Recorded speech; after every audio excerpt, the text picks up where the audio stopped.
Welcome to Volleyball State, your look at volleyball in 6 rotations. Here are your hosts, Jeff Sheldon and Lincoln Arneal. Hello and welcome to Volleyball State, a look at the sport of volleyball in 6 rotations and a proud part of the Hurrdat Sports family. I'm Jeff Sheldon. And I'm Lincoln Arneal. Well, week 2 of the college season was, in a word, chaos. The top teams in the country all seem to get knocked around a little bit, and none more so than Nebraska. We're going to look back at the Huskers' humbling loss at SMU in Dallas on Tuesday night and see if we can diagnose some of Nebraska's early season struggles as the Huskers prepare for a huge in-state meeting with Creighton coming up this week. But Nebraska wasn't the only team to get upset this week. We're going to take a look around the country and recap a few more surprises involving Wisconsin, Texas, Minnesota, and more. But first, Lincoln, you want to tell the folks how they can find us, not just on YouTube and in this podcast form, but where else they can interact with us in the volleyball space? We are all over social media. We have a TikTok account. You can follow us on Twitter at Volleyball Pod. You can follow me at Lincoln_VB. Read all of my writings at Huskers Illustrated. I'm now sending out a weekly Substack. That's kind of a week in review. Watch us on YouTube as well, too. So, and follow Jeff by Jeff Sheldon on Twitter. So if you can't get enough of us now in this hour or so, you can get enough of us during the week. So the Volleyball State Substack email that arrived, I think it's Saturday mornings. People get it. I was thinking, what other form of media have we not been involved with? We should just start a zine. We should start a volleyball zine, and it could be like 3 weeks late. Like it would be results of matches that happened like 3 weeks earlier. But I think there's enough of like a steampunk volleyball crowd out there that would be like, yes, I will take a zine. Also, I want to acknowledge up front and apologize for my voice. It's a little rough today. I went to the Nebraska-Colorado football game on Saturday night that involved a lot of yelling and sort of dialed the rage meter up to 11 in Memorial Stadium in the second half. But it was a really cool atmosphere. It's just not super conducive to having all of your voice left for a podcast the following day. Well, good work cheering, I guess. That's I watched it from my couch, and I like seeing Deion Sanders getting served some humble pie, and it's always good to see that. But we have a jam-packed full show. We're going 6 rotations again. We're going to, like Jeff said, we're going to start off talking about the Huskers versus SMU. Then we're kind of going to cover the weekend. Nebraska played a little event called the Husker Invitational. Then we have our good friend, Larry Punteney, who will be joining us this week. We'll talk to him about the work that he does with Nebraska Public Media, the Big Ten Network, and we'll ask him about the Nebraska's match against Creighton, which he will be on the call for. Then we'll take a recap, a kind of a look around the country and in rotation 4. Then we'll get back to the Huskers. Rotation 5, we'll talk specifically more about Nebraska versus Creighton on Tuesday night. And then rotation 6 is what else is up with Nebraska? Who will they be playing next weekend? Because they're in the habit of playing these midweek games, weekend games. It's a nonstop grind. You know, I don't remember another year, and maybe this is just my old man memory, where they've kind of stacked the non-conference schedule like this. And I know there are some things that they wish that they could work on and just have, a week of just practice, but instead they're going like Tuesday, Thursday, Saturday, or Tuesday, Friday, Saturday. And, it's almost like the Big Ten schedule gives you a bit of a break to some extent, because you're only playing 2 matches a week, and usually you're playing Friday, Saturday, or Friday, Sunday. So you actually get Monday, Tuesday, Wednesday to work on some things and iron some things out. And I think what we saw on Tuesday night against SMU is Nebraska has some things that they need to get in the gym and fix. Yeah, that was one of the more flat performances we've seen from Nebraska in a long while. I mean, you kind of compare it to what happened in the national championship match, but at least with the national championship match, that was Texas, who was playing they were the best volleyball in the world. I mean, SMU came in unranked and gave Nebraska its first unranked loss in any form against since 2017 against Northern Iowa. Were you at that match, Jeff? Yeah, I was. It was kind of a weird. It was one of the last times Nebraska played 2 matches in a day. Yeah, because they played in the UNO tournament up at Baxter Arena, where they played Northern Iowa in the early afternoon. It might have actually been like an 11 a.m. first serve. I don't remember, but it was early in the day. and then they had to come back and play UNO on Saturday night, and they lost to Northern Iowa, who's a pretty decent team. They're always one of the best teams in the Missouri Valley. Their coach Bobby Peterson's been there a long time and is a really good coach. And they just took Nebraska out in 4 sets in 2017, and then Nebraska came back and beat UNO on that Saturday night. But yeah, I didn't realize that was the last time Nebraska had lost to an unranked team in 7 years. Was that the grand opening of Baxter Arena? Is that why Nebraska went up there? I think that's why they did it. It was, or maybe it was the first year that UNO played volleyball in there. But yeah, it was kind of a nod to UNO kind of moving into the big time in that arena. Yeah, being a good fellow Division I program in the state, helping them out. And then that was the last time Nebraska lost to an unranked opponent. Last time they got swept by an unranked opponent, where they lost at Michigan in 2015, which I think is the only time Nebraska has been swept by an unranked opponent in the John Cook era. There are some other weird games.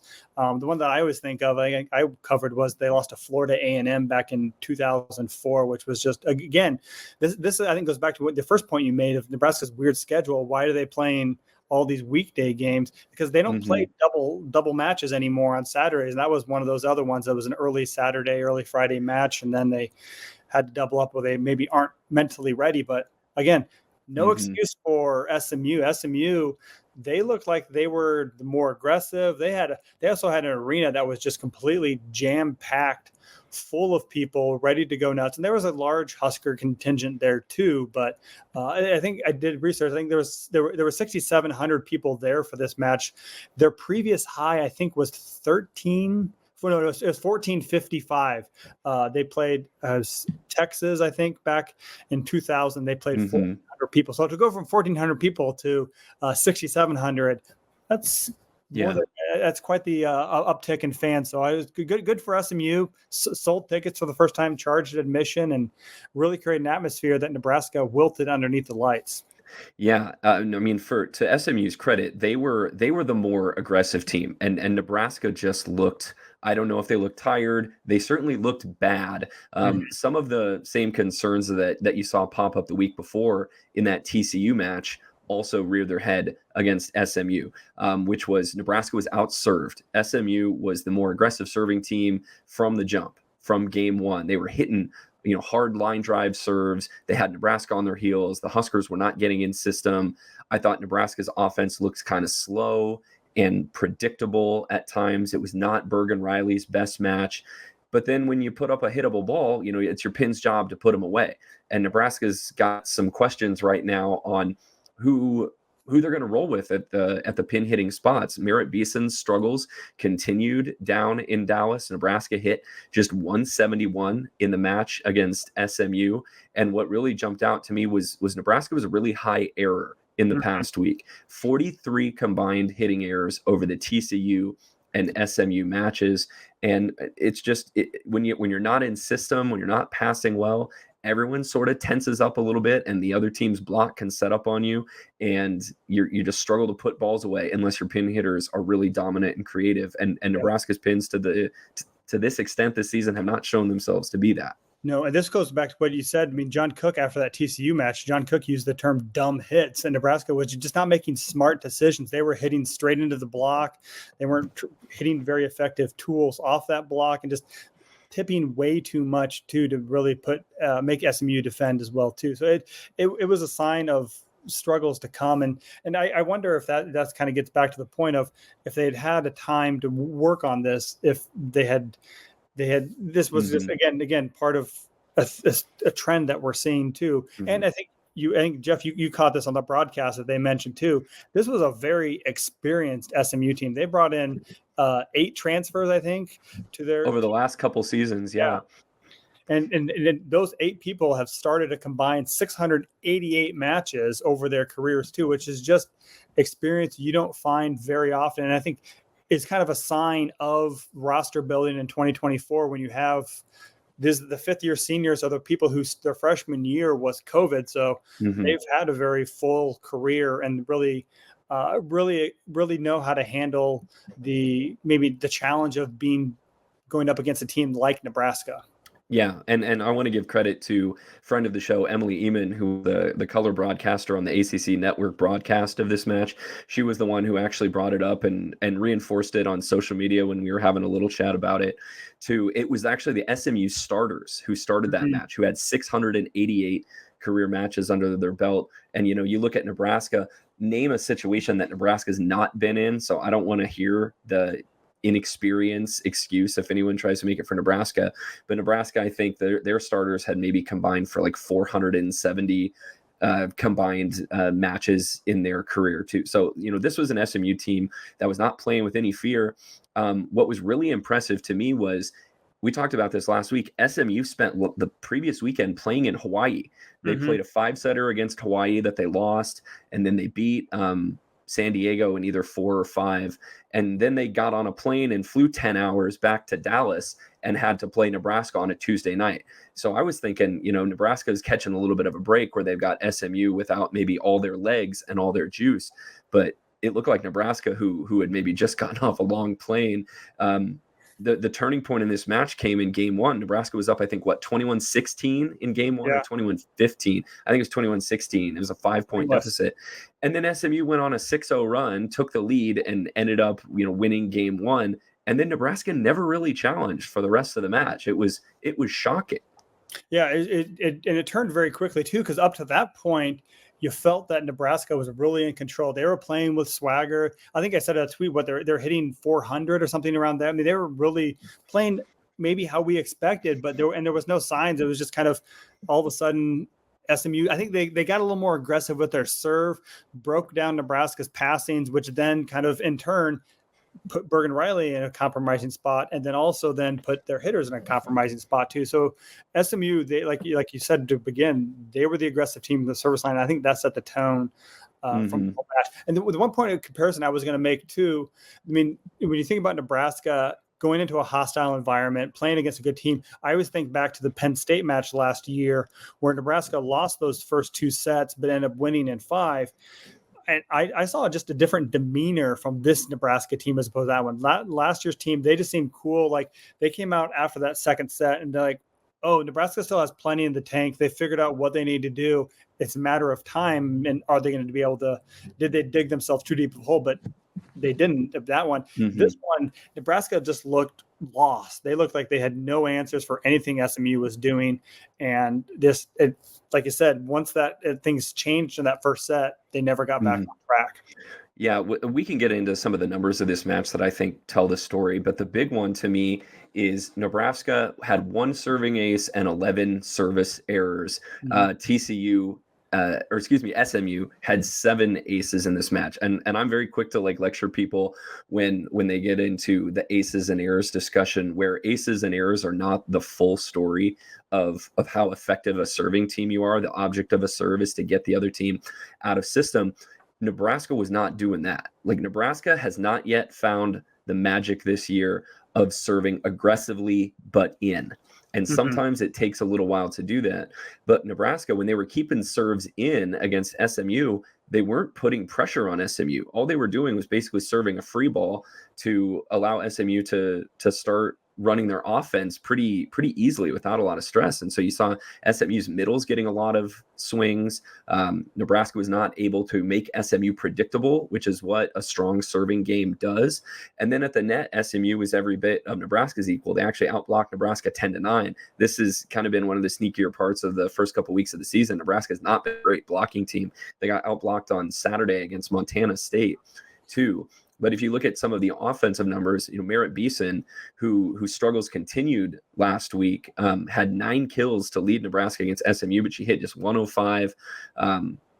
Harper Marie had 6 kills, 5 errors, and the only person to hit over 200, I think, was Andy Jackson, who had 8 kills on 12 swings. But when your pins aren't producing, you're not winning matches in college volleyball.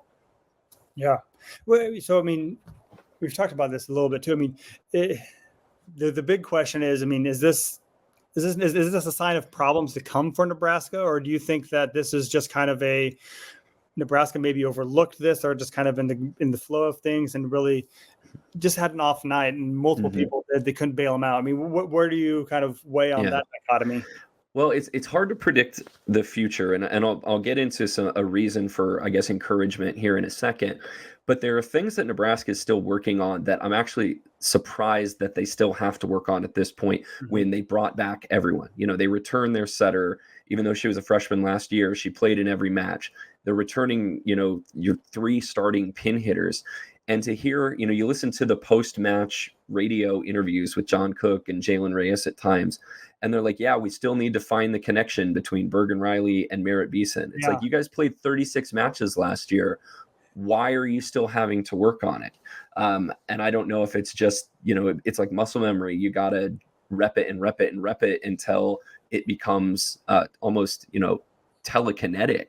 But they said the same thing on the post-match radio interview Saturday against Montana State. Is the connections are just off right now between Bergen Riley and the pin hitters. And I'm not an expert enough to watch a match and know sort of what's the balance of blame on that. Is Bergen Riley not putting up balls that she should, or are the hitters not just able to deal with a ball that is 2 inches off of perfect, because you're not going to get a perfect set every time. What John Cook mentioned on Saturday was hitters need to do a better job of calling for the ball and calling for the set they want. And the talking just isn't quite there yet. But, Nebraska kind of runs a slow offense. Even when they're in system, they are not a team that runs a super quick offense that is more conducive to getting you a lot of one-on-one matchups and making the other team look silly.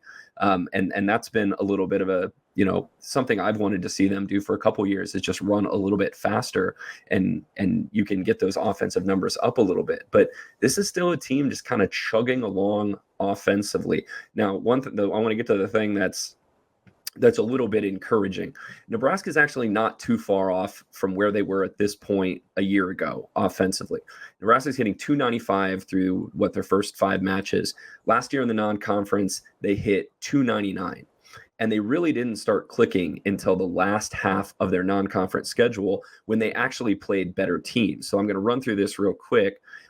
Starting with the Creighton match last year, Nebraska hits .305 against Creighton, .393 against Long Beach, .333 in that big win at Stanford, and .338 at Kentucky. So that's 4 straight 300 hitting performances to end the non-conference before they went into Big Ten play. So there is precedent for Nebraska to kind of be clunky early in the season and then get it going. However, last year you had all these new players. You had a freshman pin hitter, you had a transfer pin hitter, and you had a freshman setter.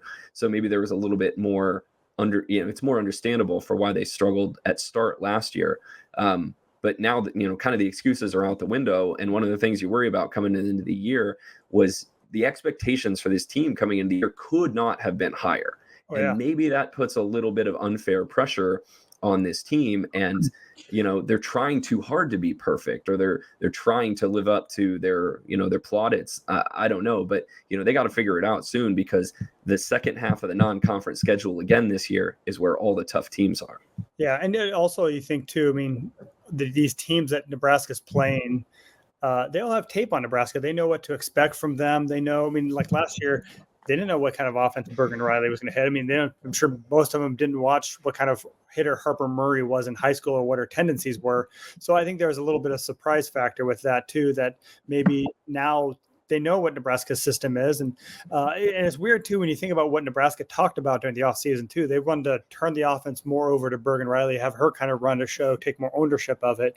But even after that first Kentucky match, and I remember it was before then or after the red-white scrimmage, that both Cook mentioned that Merritt Beeson and Bergen Riley came up and said, we need to work on our connection. What can we do? Which fairly early on, they've talked about it. We talked to Merritt Beeson on Saturday night, and she said that they've been proactive. They're trying to figure out. It's weird that people that had such a good connection last year would have to continuously work on it. But again, if you're not working on it, it's fallen stale. So it's good to see that they're addressing it, but I don't know. Again, this is what my Substack thing was, is that Nebraska lost. It's fine. There's no need to panic right now. And I don't know if there's a lot of reasons to panic at all during the non-conference, because like we mentioned, Nebraska hasn't had a practice where they can really get into the minutia, get into the intensive drills that they do that really kind of work on the basics. They did that in our preseason, but once matches started, they've been playing almost every other day. It's like. Yeah, Beeson and Riley are two players that could spend a weekend in like couples counseling right now. And they're playing matches every 2 days, and they don't have the time to get in the gym and go figure it out. We'll move into rotation 2 in a second and talk about the other matches. But one play I remember from the Montana State match on Saturday from kind of where we were sitting, I think we were both in good positions to see from this angle. But I think it was a rotation where Beeson's actually on the left, which she does for one rotation. And Riley set her a ball in transition that was just really far inside, and it pulled her right into a block. Yeah. And, there was another play that Cook mentioned on the post-game radio show where he actually called timeout afterwards because Riley set a ball basically right into a block for Rebecca Alec, who also didn't run the best route, didn't really find the gap between the blockers.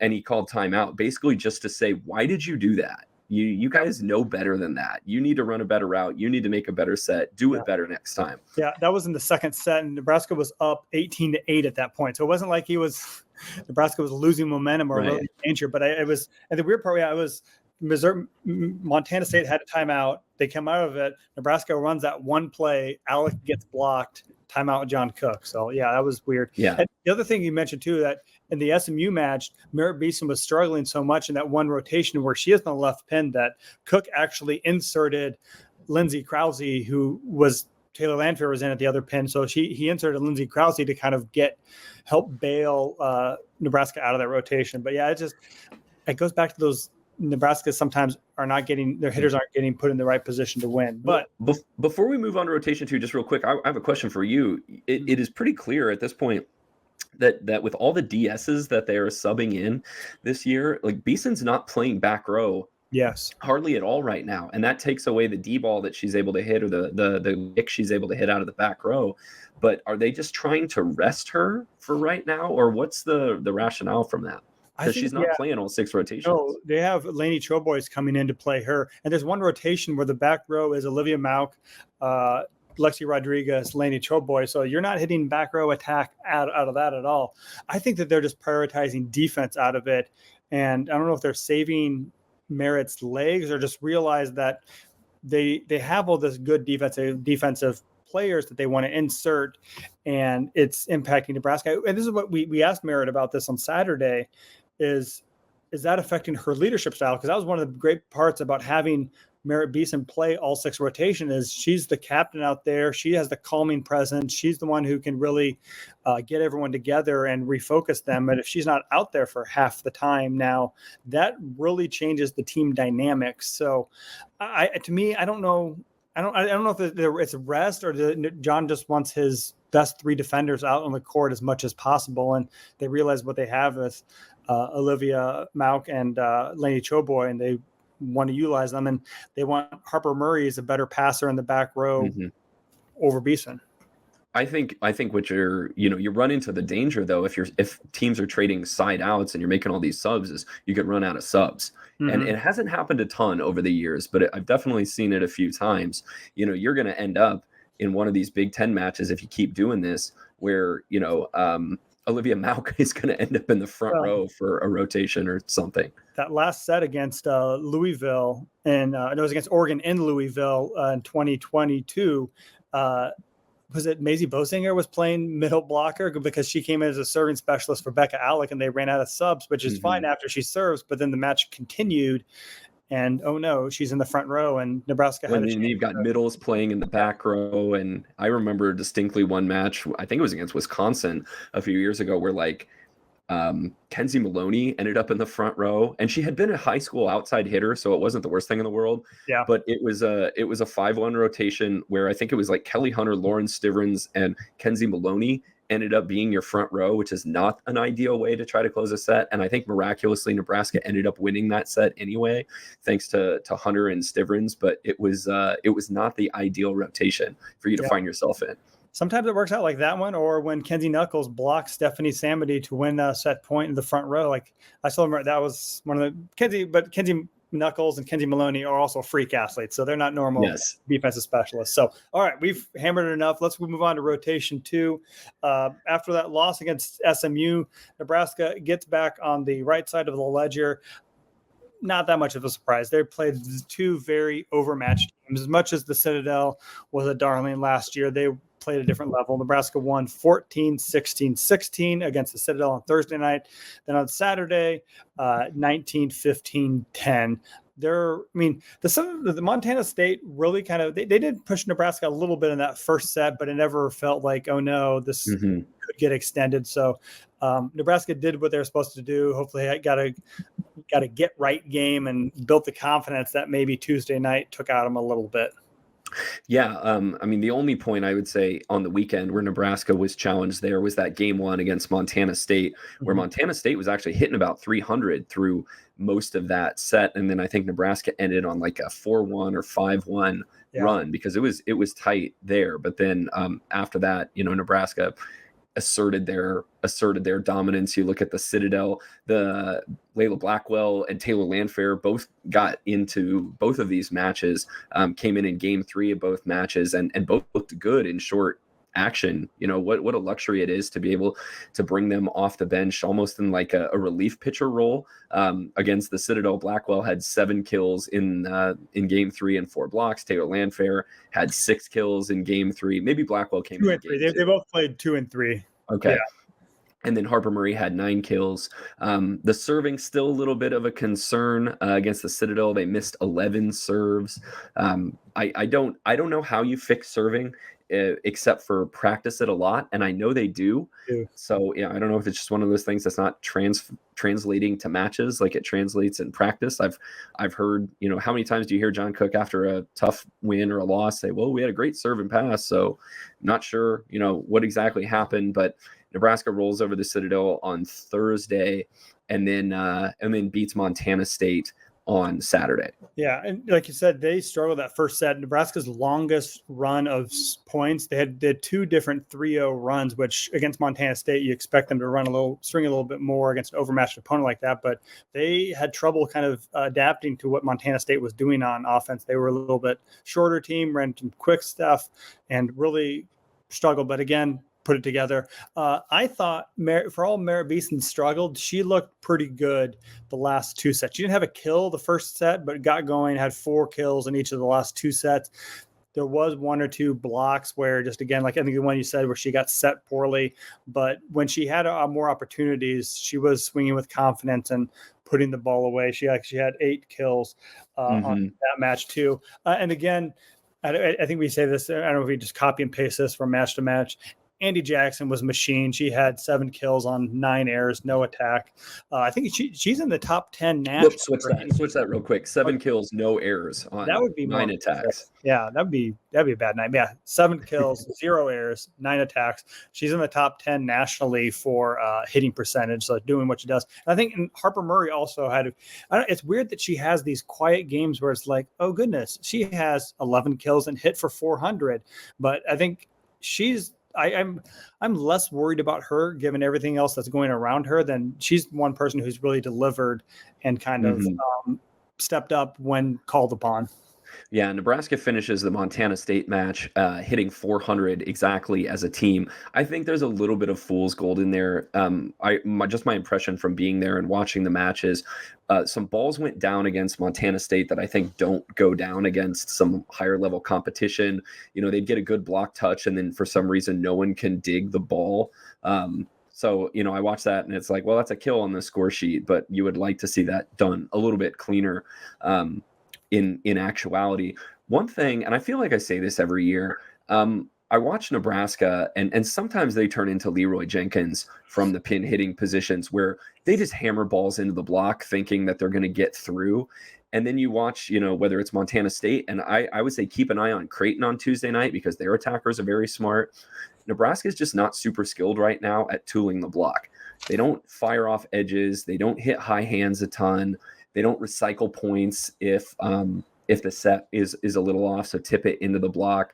And you're going to run into some really talented attackers later on in the season who are going to be able to get points in ways other than hitting through a block seam or hitting to the deep corner, they're going to be able to use hands. And I would love to see Nebraska get a little bit better at that, because that can grab you 2 more kills a set, and that swings a match. Yeah, that's one thing that I noticed. I made mental note of that. Harper Murray did have 3 errors, but I mean, great night. But 2 of those came on ones where she tried to push the ball out, catch the outside hand of the blocker. Yeah, she swiped and missed. Both times missed. Yeah, so I think if she could just get, I mean, not off by much, but get that outside block and tool it, that would really, again, there's those 2 kills that you could add to the tally and really help Nebraska's attack. Absolutely. So, I mean, that's all that I've got for rotation 2 in the Husker Invitational. It sets up the big match against Creighton on Tuesday night, which we will talk about in just a little bit. But first, we want to talk to the person who's going to be bringing you that match on Nebraska Public Media. We're going to swing it to rotation 3 and an interview with Nebraska Public Media broadcaster, longtime Nebraska volleyball broadcaster, Larry Punteney.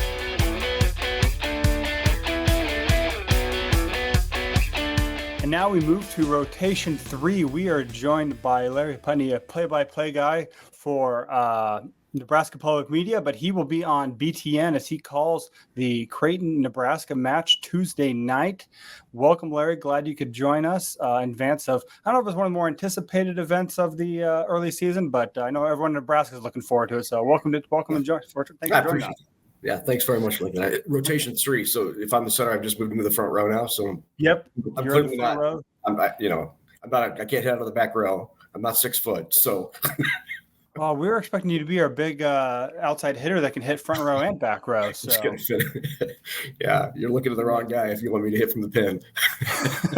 Well, also welcome to the full-time nonprofit professional part-time journalist club too. I know Jeff and I are both members of that as well. So you're in good company here too. So I'm glad you could do that. We were going to do a little bit here where we were going to get you to read mean tweets that people said about you, about your commentary, about how you're biased for or against their team. But I went to Twitter and I tried to find all of these things. And the only thing I found is, oh, good, Larry Punteney's on the call. Yes, Larry does such a good job. I love it when Larry's on Nebraska Public Media. So there may be a few fans maybe that reside around the Wisconsin area that maybe aren't the biggest fans, but I think people enjoy your work. Well, that's nice of you to say. Thanks. It's funny. I think fans sometimes like or dislike an announcer based on how their team is doing. So as long as Nebraska's playing well, I get pretty good feedback. But I had the occasional Larry Punteney sucks ass at calling volleyball tweet, and that's a real one. So you repost it and you have some fun with it. Yeah. Well, the other thing that struck me was when I was looking at that is it was Larry Punteney's calling the Nebraska State High School football finals. He's calling volleyball. He's calling basketball, baseball, soccer, wrestling. You've called all these different sports for Nebraska Public Media. I mean, how do you handle all of those different sports? I mean, it takes a lot of expertise to be able to do not just one of those, but let alone all of them. How do you do? Yeah, I think it's just prep, right? I mean, you have to do the prep ahead of time, and I think that's the one thing anybody who's in this seat knows is prep is your friend. So, there are some sports I go into that I don't know well. I don't know soccer well. I certainly wouldn't call myself an expert, but I think if you watch enough and you listen enough and you understand vernacular and you use the language that people who play the sport use, then you can get by. I can get by sometimes. For sure. I think I remember the third ever live hockey game I went to in person. I had to write about for the Lincoln Stars game. So if you're, I assume you're a general sports fan and you know enough about it and be dangerous. But is there anything you won't do? Is there anything you won't do? I don't think I could do lacrosse. Right. I know nothing about that sport. It would take forever. Well, good. Well, I think you're safe in that. There's not a lot of lacrosse being around the Midwest, so it's a rising sport. It's a hot sport. So, but we've asked this kind of all of our other broadcasters. I'm kind of interested in your story a little bit too. This sport of volleyball is the kind of the first generation of being widespread on TV. Did you learn or watch other broadcasters or anyone in particular how to do this sport? or did you kind of have to find your own style? Yeah, that's the interesting part about it, Lincoln. I've been doing this now. I called my first volleyball match in '86 on KRNU 90, the mighty 90.3, right? The campus radio station. Rick Alloway was, my mentor, and just a fantastic instructor and professor at the university. But, I was doing that with Terry Pettit. So you just kind of learn and you listen and you hang around it enough. And then, eventually, I moved to Sioux City. I was there for a while and then came back to Lincoln and, started the sports department at Channel 8. And then when I went to Husker Vision, I actually did the Terry Pettit show. And so I was on staff. I was traveling with the volleyball team. I was doing videos. So, you kind of become inundated a little bit with it when you're with them 24/7. That's really how I learned it. There wasn't a lot of people calling it, on TV when I was, when I started it. Kevin Kugler did it for Nebraska Public Media. Bill Dolman, who's back now, had for him. But there were a lot of folks who had done TV, volleyball, play-by-play. I also think it's one of the reasons that, BTN gave me a call and said, hey, do you want to do this? There just weren't a lot of people at the time when they started, calling volleyball. So, yeah. So how did you learn? Did you just learn just by getting reps and just being around the sport a lot? I mean, how did you kind of learn how to call volleyball? Yeah, you're around it. I used to ask Terry Pettit a lot of questions. He would come in weekly to do his TV show. Back when there was the Terry Pettit show, it was a weekly volleyball show in the state. And I just used to pepper him with questions like, of these stats, what's important? What do you look at when, you're trying to decide if you were efficient? What stat do you look? What's the most important stat to you? So we would always have those. He's the one who first taught me that if you're citing out at 60% or better, you're doing pretty good, right? Mm-hmm. And so, it's just little things like that you pick up and you glean after a while that, help you. Yeah. I mean, how have you seen the sport kind of evolve? We've talked with other people, Sue Marriott last year too, but just about the technological advances of it too. How have you seen it advance from your perspective as a play-by-play announcer? Yeah. Exponentially maybe is the best way to put it. Right. And especially just in the last 5 years. I mean, the growth of this sport is remarkable, and how much, I think fans in Nebraska have always cared about it. And then I think when Nebraska came into the Big Ten back in, 2011, I think it was, I think they elevated, the play in the Big Ten. Certainly Penn State had been good for a long time, don't get me wrong, but they elevated the play of many schools in the Big Ten. And then as play elevated and as national championships happened and as teams were ranked, I think it became increasingly popular with the fans. And then you see the increase in attendance over the course of the last couple of years. So it's from where we were, even 10 years ago to where we are now, it's just a different sport in terms of interest and popularity. I mean, I would imagine, I don't know that there were podcasts 20 years ago, but I would imagine you wouldn't have had a volleyball podcast, 10 years ago. But now, I watch your show all the time, your podcast all the time. I love it. It's extremely popular. So, well, thank you. Speaking of the growth, one of the things that you kind of added to your resume this year was you had to be the MC for the Big Ten Media Days, and that's kind of in the third year of its development too. I mean, what did you learn from doing that? I mean, was that kind of a different perspective of being an MC rather than calling the action on a court? Yeah, I think I had a conversation with you before a few of the sessions where I'm like, hey, Lincoln, help me out here. Can you ask some questions? If it gets a little quiet for some of the teams who don't have as many media in the room, can you just be prepared? And you did a great job. But it was interesting. I think, and I don't know about, what your perspective was during the day, but it was interesting to see the difference between the players who have access to and are continually interviewed on a regular basis, and really are media savvy. And then those, and I would, would classify it maybe as the four newer schools, right, who don't have a lot of access or don't have a lot of coverage and media coverage, and just how they handle it, and the depth of their answers, the thoughtfulness to their answers. They clearly thought about it before they walked in the room. They thought about and prepped and how they were going to respond. So I don't know if you felt the same way, but it was interesting. Yeah, it was different to see. I mean, I think there's some level of, success of the programs, traditional success too. I mean, if the more successful the programs are, the more use they might have coverage and things like that. The other thing, I don't know if you maybe took this away too, but middle schoolers can do our jobs too, apparently too. I mean, the cool part of the weekend is the week as well. We had a couple of the middle school. Did you learn about that kind of when you showed up there on Monday? Yeah. So there were, just to maybe explain what happened. There were some kids from a local middle school who are, what would like to be journalists someday. And so the Big Ten created an opportunity for them to come into the press conference and ask questions of the coaches. And I think, Sue Marriott ran it by the coaches. I think it was actually one of the coaches' ideas. One of the coaches, it might have been Steve Aird, who said, the Indiana coach, who said, hey, we should, here's a great opportunity to expand our reach, do something great for the community, bring some kids in. They had some great questions. I think the funny thing about it is they ask questions that normal journalists wouldn't ask, right? Yeah. It's like, who's your toughest opponent? Where do it was just it was really, because we got some pretty good answers from. Do you ever feel like quitting the sport or things like that? It's like right. Yeah. Things they think about is they're maybe starting their athletics career and their journalistic careers too. So I really thought that part added to it. And like you said, added questions that changed the mood and threw a curveball. And even for the ones who were more media seasoned, that they're not answering on a weekly basis or ever. Yeah. So it was fun.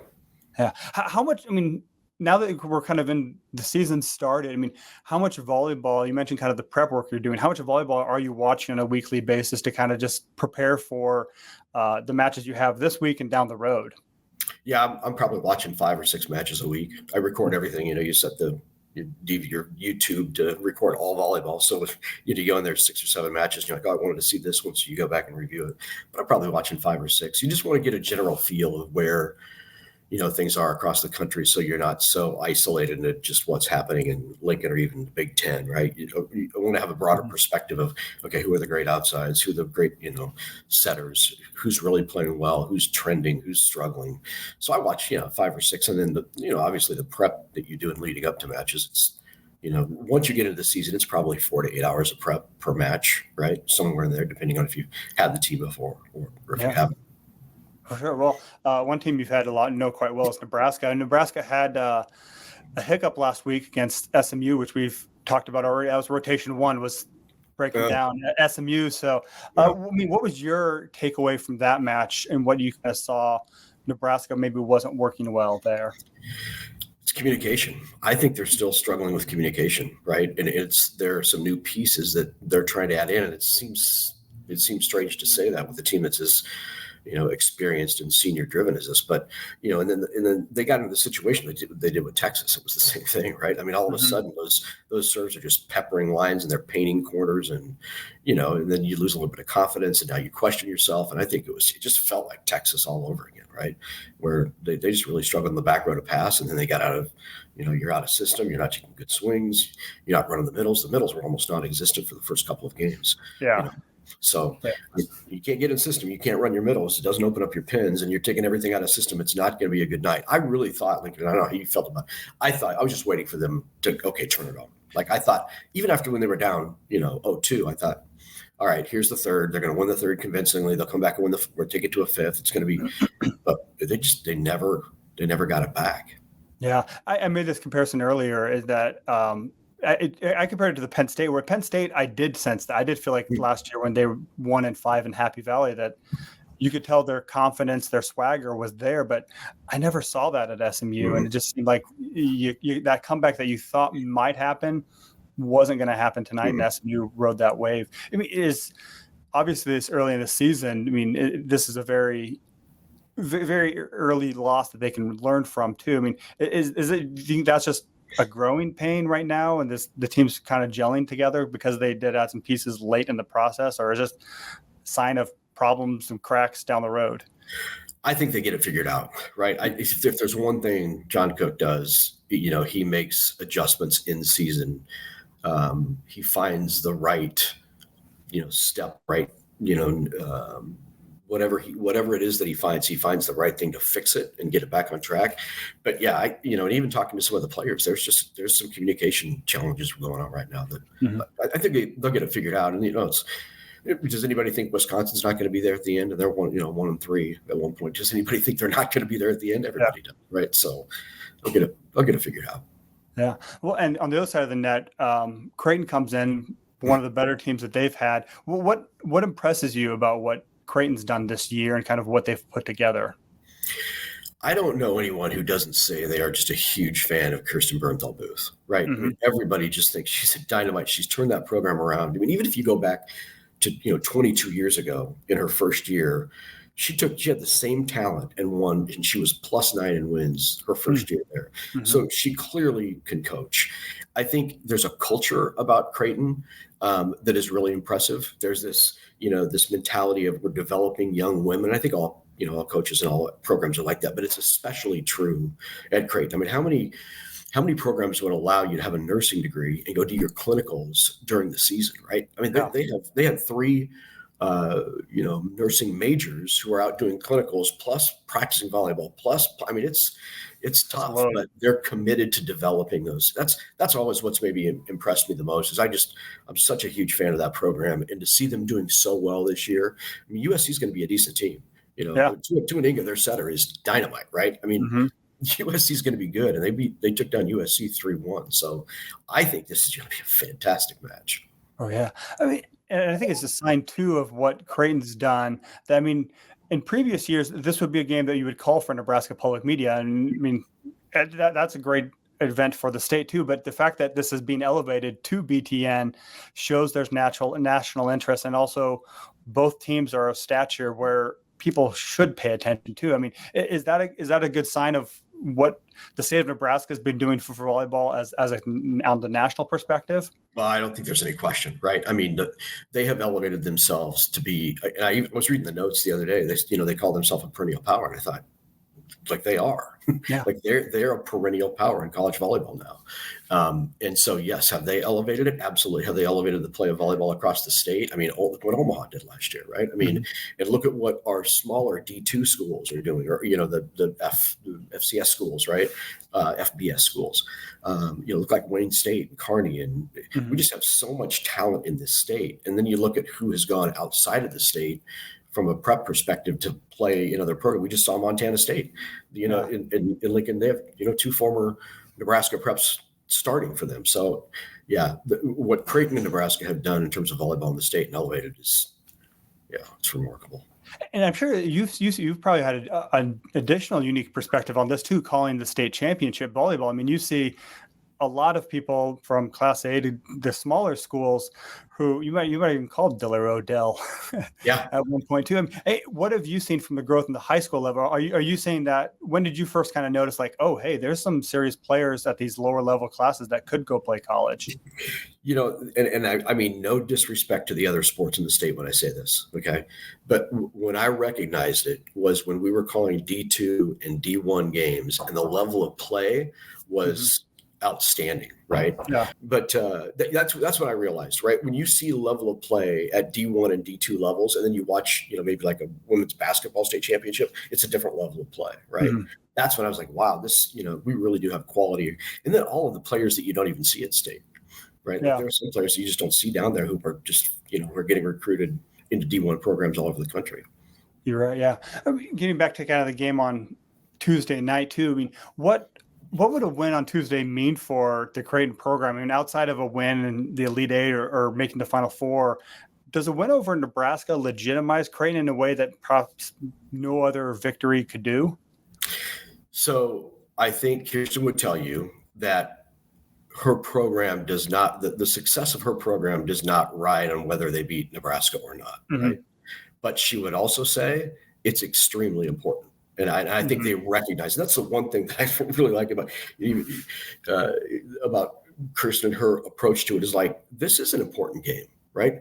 This does have extra meaning because it's in the state. And she's not afraid to own the importance of it. Now, the fact they've never beat Nebraska, looking for their first win, I mean, that it would absolutely elevate the program, maybe more nationally than it would locally. I think everybody locally understands how good that program is, but maybe nationally it would create a little more awareness. Yeah. I think the fact that they've never done it too is just kind of get that monkey off their back. I think that'd be a huge step. They can quit talking about that. When are you going to beat Nebraska? That would be, I imagine she'd be excited to never have to answer that question again. Didn't they beat Nebraska in the spring? It's been, okay. It's been a while ago, but there was one year where they beat Nebraska in the spring battle between the two, scores and Kep. Nobody really knows, but they at least have that in their cap right now. They'd like to beat them for real. Yeah, they wanted the record book for sure. That's right. Too. That's right. Yeah. Well, you kind of do a post-match interview, usually with the winning team. we'll go both sides of this. If you're interviewing a player from Nebraska, which player does Nebraska, or do you need to be interviewing from Nebraska to have a good match for them to win? It's going to be Andy Jackson and Becca Alec. Mm-hmm. Right. If those middles are running, then that means the outsides have opened up, and that means they're doing.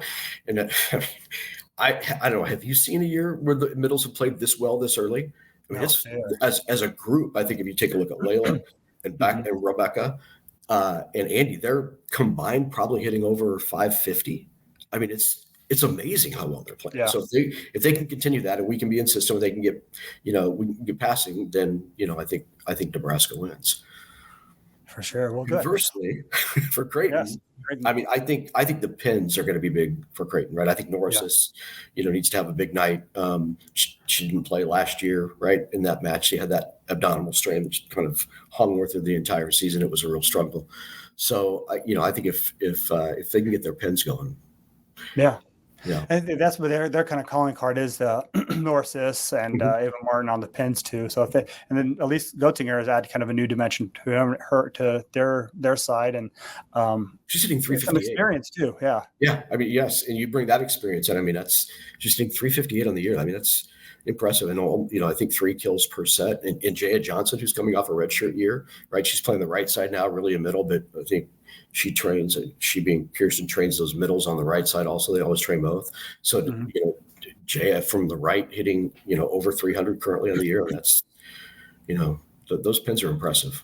Yes, for sure. And you can watch all the action with Larry will be calling it on BTN with Emily Eman, 7:00. I'm sure Devaney will be rocking. There'll be a lot of red. There might be a few pockets of blue in the crowd too, but I know in the past years there hasn't been much blue in the stands. So it's hard to get a ticket in there, I hear.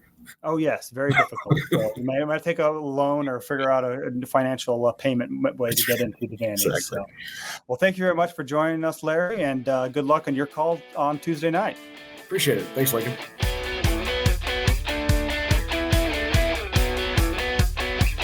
Thanks again to Larry Punteney. You'll be able to hear him and I believe Kathy Wieskamp on Tuesday night, the Nebraska Public Media and Big Ten Network broadcast.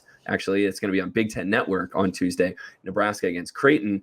We spent the first 20 minutes of the show talking about a tough loss that Nebraska had against SMU last week. Nebraska hardly the only team that ran into the upset bug last week. We're going to get into all of them here in Rotation 4 as we look around the country. But Lincoln, nothing more shocking than Texas, the 2-time defending national champions, having an 0-2 week.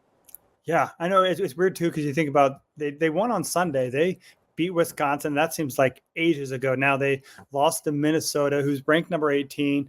Big win for them. And then the most surprising part, they lost to unranked Miami on Saturday night too, and just really at home in Austin against big crowd and Gregory Jim. And Texas did what they started to do. They hit 481 in game 1, but then hit 176 for the match too. Miami had won the blocking battle 11-7. And then their block came up big in the last set. They won 7 blocks to 0 for Texas. And I think I wasn't paying that close of attention to it till like the latter stages. Miami took a quick little 4-1 lead in the 5th set and never really let that gap go. And really kind of, they were, from what I saw on the SEC network, that they were the more aggressive. They look, again, kind of like an SMU team. Once they got that lead, it's like, all right, this is ours to lose. We aren't going to be afraid of the moment. They took care of it. And then Grace Lopez led the Hurricanes, had 20 kills. So just another shocking result too. I was talking with Abby Barmar, another beat writer, what kind of our rankings were going to be after the chaos that we're going to talk about too. And I thought, oh, Texas, they'll be like third or fourth, and like, They will be a little bit lower than that when the polls come out on later today. Maybe. I feel like volleyball teams that lose at the top of the poll never get punished that much. But do you know how hard it is to finish a match at 176 when you hit 481 in the opener? I don't know if I don't have the box score in front of me right now. I was looking at it earlier, but they definitely didn't hit above 200 in any of the final 4 sets. And I don't know if they cracked 100 in sets 4 and 5. Miami outblocked Texas 7-0 over games 4 and 5. I think, Texas is struggling right now. And it's probably their own fault. They have a little bit of a in question right now. Just remember, Ellis Swindle set them to the national title last year as a true freshman, and then Jared Elliott goes out and brings in another setter from Baylor, Avery Carlson, and they've kind of been bouncing back and forth between the two of them to start the year. That's playing with fire a little bit. And Nebraska certainly went out and got some depth in the transfer portal. But they didn't mess with their setter. And that's, one position I think you always kind of want to know who's going to be running the show. Yeah, and Carlson had 43 assists. So she did a vast majority of the leading the offense on Saturday night. So here's their set by set. There's 481, like you mentioned. Second set was 174, which they won because Miami hit 0. Then they hit 179. 0-26 with 12 kills, 11 errors, and then 0-48 in the last set, 6 kills, 5 errors. So that's how you go from 481 to 176 real quick. So that was a reverse sweep. Texas jumped out to a 2-0 lead at home and then lost the final 3 sets. I don't know when the last time that happened to Texas was, but it's probably been a while. The other team right now that's turning heads in the Big Ten and is going to find themselves in the top 5 when the new poll comes out on Monday is Penn State. So Penn State ended the week ranked number 7. They swept number 4 Louisville in Happy Valley. So it was one of the most impressive matches I think I've seen in this early season. They swept Louisville, and then they found themselves down 0-2 at Kentucky this weekend in Lexington and came back for a reverse sweep win. So Penn State is now 5-0. 3 of their wins have been over top 15 teams. Yeah, they also own a win over Tennessee in the first week of the season.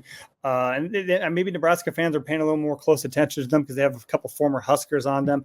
Caroline Juravicius she's had good matches. She didn't have a good match against Kentucky. Spent a lot of time on the bench, but she's had she's hitting like 205 this year. Yeah, but she's been up there. She's been maybe the third most reliant attacker most times, and then Maggie Mendelson's been fairly good as too. But again, the one that's leading their team is Jess Marusik. She's averaging 4.8 kills per set. She's really the person who takes charge. But then against Kentucky, it was Cameron Hanna, their other outside hitter. She had, I think, 21 kills, just went off. And so with those two, that combination, that's a pretty good combination. They're also led by, speaking of freshman setters, their freshman setter Stark Izzy Stark. What a nice luxury if you're gonna be a true freshman, even one as decorated as her. I think she was the number 1 overall recruit in the country according to Prep Volleyball. But you bring in a freshman and you say, hey, we don't have to make this complicated. You have 2 of the best pin hitters in the conference.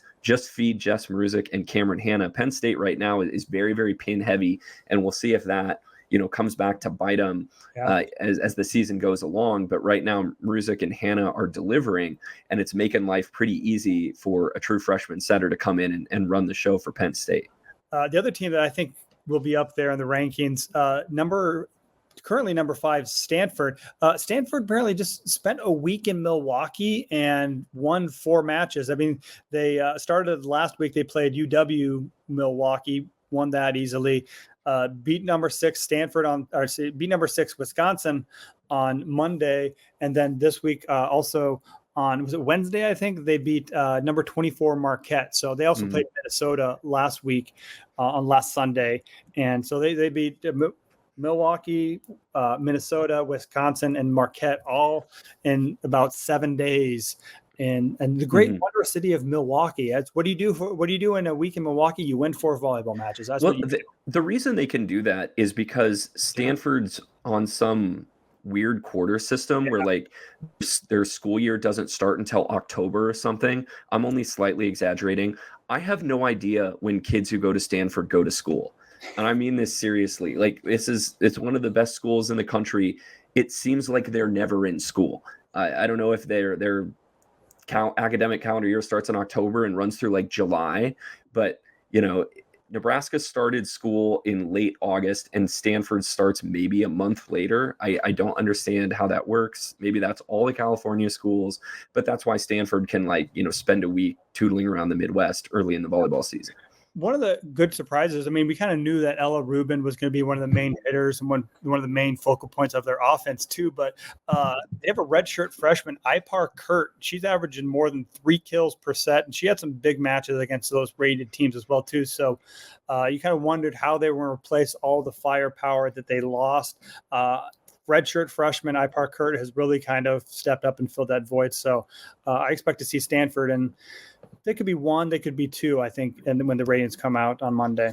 Yeah, we're thinking the top 3 this week could be Pitt number 1, then maybe Stanford, then Penn State in some combination. That's probably your top 3 teams in the country. Another team, that Nebraska has some experience with. Listen to the week that TCU had. TCU went to Wisconsin and lost to the Badgers in 5, and Wisconsin's playing a lot of close matches early in the season. Then TCU went and beat Minnesota in 5 after Minnesota had owned a win over Texas. Melanie Parra, who Nebraska was able to keep in check in Nebraska's win in Lincoln, had 30 kills against Minnesota. This was a long match. It went to 20-18 in the 5th, and all Minnesota is doing this year is playing 5-set matches. Minnesota's 1-3. Their 1 win has been against Texas. Their 3 losses have been to TCU, Stanford, and somebody else. Baylor. I forget. Baylor. And all 4 of Minnesota's matches have gone 5. So, Keegan Cook's really earning his money up there this year. Yeah, so that was part of those matches were part of they had the Big 10, Big 12 challenge in Waco. So that's where TCU played Minnesota. They played Wisconsin in the other match of that. Baylor beat Minnesota in 5, and then Baylor comes back, and they had Wisconsin on the ropes. They had 3 set points, but Wisconsin scored the final 5 points of the match, and they survived. They got a couple wins under their belt after their rough start to the season of going 0-3 versus Louisville, Stanford, and Texas. But they righted the ship, got a win against Baylor, and they're now 2-3. So Wisconsin, not all hope is lost as well too. Yeah, so that was the other one. And then the other kind of upset that happened late last night, number 19, Georgia Tech, they won in 5 at BYU. Just another so again, great atmosphere that they always do have in Provo, but Georgia Tech, they look dominant. So they took care of business there. And then if you were looking for, Nebraska's lone loss, SMU, to run the table and give Nebraska a nice RPI boost as the seedings get figured out for the NCAA tournament, what did SMU do to follow up their big win over Nebraska? They lost at home to Loyola Marymount. They got reverse swept. They won the first 2 sets and then lost the last 3 to LMU because why not? I guess the same chaos that comes to college basketball has now come to college volleyball. And we spent an entire segment at one point on the show last year, Lincoln, talking about why there are fewer upsets in college volleyball and in the sport of volleyball. It's a high volume scoring sport with more aggregate scoring opportunities. And in sports like that, just the best team is usually going to assert its will over time. Well, maybe we just need to scrub that take from the internet because we are seeing tons and tons of upsets and reverse sweeps happening all over the country over the first couple weeks of the year. Yeah, it's been chaos, and I'm sure but that's the great thing about college volleyball. I know that's what we talked about, is that all of the top ranked teams play each other, and then they're really challenging themselves. And then, like we talked about, maybe Nebraska, when you play the conference, it might be a little bit of a break or a little bit less of a grind. So it's fun to see, and there's a lot of chaos coming, and the hits are going to keep on coming as more top teams, because Nebraska is just starting the really tough part of their schedule. And it starts on Tuesday night when Nebraska and Creighton meet in the I-80 rivalry for I believe it's the 23rd time. I'm never quite sure on this because both Nebraska and Creighton's record books do not agree with how many times the programs have met. The official word that I see right now, Nebraska leads the all-time series 22-0, but this is maybe the most anticipated Nebraska-Creighton matchup in the series history because Creighton is real good this year. The Jays are 5-0. They've got wins over number 20 USC. They beat them in 4 in Omaha. They swept North Carolina State. They beat Kansas State. They beat Drake and Missouri. So not exactly a murderer's row in the early conference going. But Creighton's been able to build some confidence. They're a veteran team. They've got some really good pin hitters. They have an excellent setter, maybe the best setter even in the matchup that we're going to see on Tuesday night with Kendra Waite, who's very, very impressive. And Creighton is looking for its first ever win over Nebraska. And the two teams are going to meet 7 o'clock Tuesday night in the Devaney Center on Big Ten Network. Yeah, and there's a quirk this year too. Even though they played in Lincoln last year too, this is kind of getting Nebraska back on schedule because when Omaha hosted the Final Four, Nebraska played at Creighton 2 consecutive years. They gave up the rotation, so this is just returning back to the normal alternating schedule after this year. Because I don't think that Nebraska thinks that hey, we're going to bring Creighton's best team in and make them play consecutive years in Nebraska. But this is kind of payback for when Nebraska decided they wanted to play at the CHI Center when they were hosting the Final Four that year too. So, I mean, what if it does happen this year too? Does that mean Creighton is just finally? What does that do for Creighton's program? I'll ask. Well, I mean, I think it would be the biggest win in Creighton's program history if they were to beat Nebraska on Tuesday night, and that even takes into account the Sweet 16 match that they won. We actually got this wrong on the show a couple weeks ago, where we said Creighton had never been to the Elite Eight. They actually did back in 2016. They played down in Austin and they beat Michigan in the Sweet 16, and then lost to Texas in the Elite Eight because they would have been matched up with Nebraska in the Final Four out in Columbus the year that Nebraska had also made the Final Four. But, this would be the biggest win in Creighton's program history. It would put them, at least for a time on equal footing with Nebraska. It legitimizes the rivalry. It gives Creighton something to talk about, when they're going out recruiting. They have a great staff. They've got a really good team. But, until you actually go out and beat your rival, then, it's sort of, it needs a little bit more legitimacy. Creighton needs that legitimacy of beating Nebraska within this rivalry. And they might have the team to do it this year because they've got Nora Sis, one of the best outside hitters in the country. She's hitting .333 right now and averaging 3.75 kills a set. Ava Martin is their other outside hitter that's averaging over 3 kills a set. And Elise Getzinger, the middle blocker transfer from Kentucky, is hitting .358 and averaging almost 3 kills a set. So they're very, very balanced. We mentioned Kendra Waite a little while ago. She's a very physical setter. She's a little bit more offensive minded than Bergen Riley is. So I guarantee you're going to see a couple setter dumps from her in the first set just to try to keep Nebraska off balance. She averages about a kill a set. And Creighton's very good defensively too. They're holding teams to 138 hitting. So Creighton hasn't always been the best blocking team, but they've always had great floor defense. They always keep rallies alive. And so Nebraska's going to have to work for all their points on Tuesday night, and they've got a lot to figure out offensively.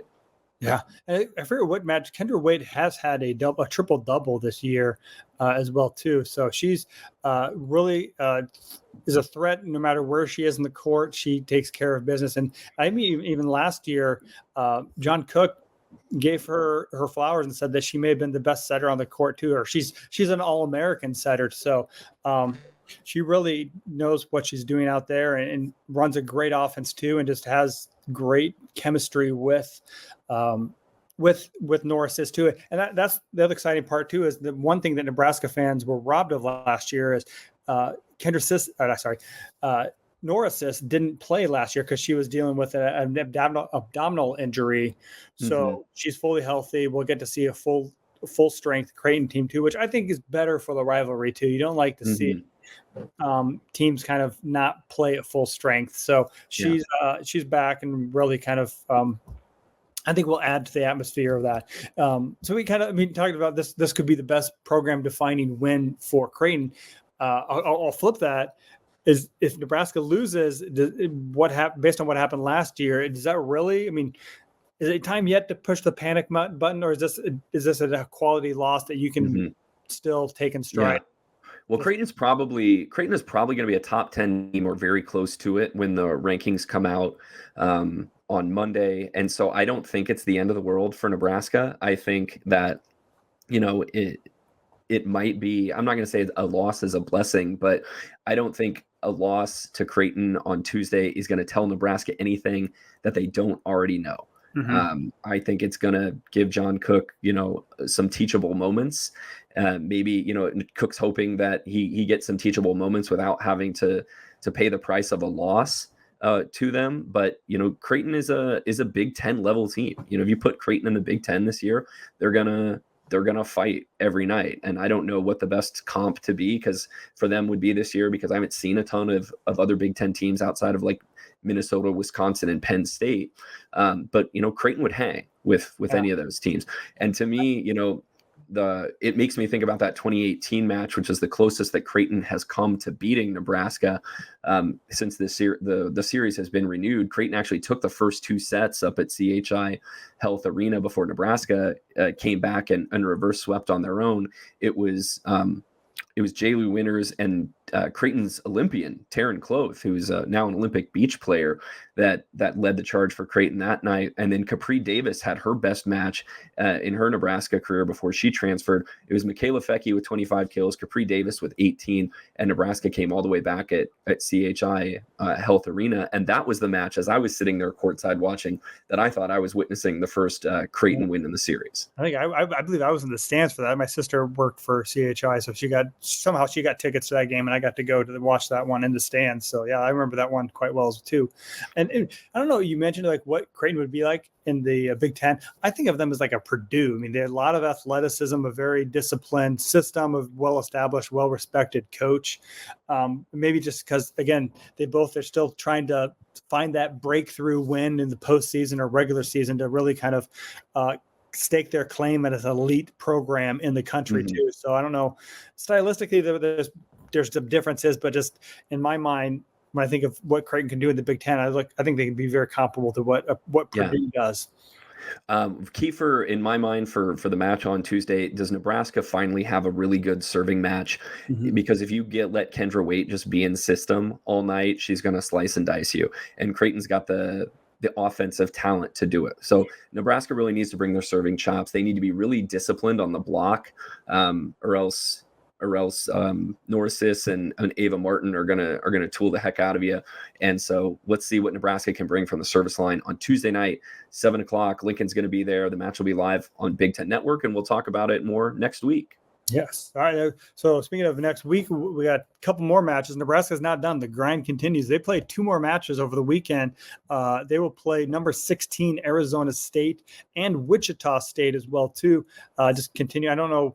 I forget what made up name they have for this, whether it's in special, it's Nebraska Classic. So we just got done with the Husker Invitational. Now we go straight to Nebraska Classic. I don't know. They're not doing all tournament teams for these anymore, but I think they have to call them something as multi-team events, or just for scheduling purposes, they need some sort of name.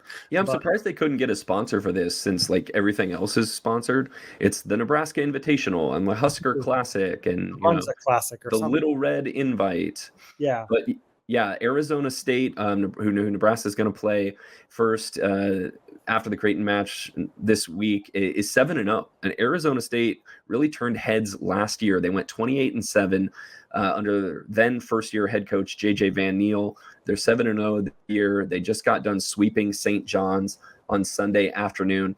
This will be the toughest match that they've played to date so far. Arizona State has wins over UC Santa Barbara and San Diego. But not that impressed. Yeah, not that impressive with their opponents they played today. They do have some very impressive players. They were able to get the benefit of Washington State's setter last year. Argentina Ung transferred to Arizona State, part of the bloodletting up in Pullman when Washington State and the Pac-12 dissolving. So Arizona State picks up Washington State setter. Yeah, they lost their coach. Jennifer Green went to West Virginia too, and that kind of floodgates open for mass exits for everyone. Yeah, Arizona State is hitting over 300 this year. They're running a really balanced offense. Argentina Ung's a really good setter. They have 4 players averaging at least 2.3 kills a set. So again, your block has to be disciplined. Your serving has to be on point to try to make that offense a little bit more one-dimensional. But that's Arizona State coming up on Friday. And then Saturday, Nebraska plays Wichita State, who I feel like they play just either if not every year, it's like every year and a half, because they'll play them in the spring, or Wichita State's always sent up to Lincoln for the NCAA tournament in the years that they make it.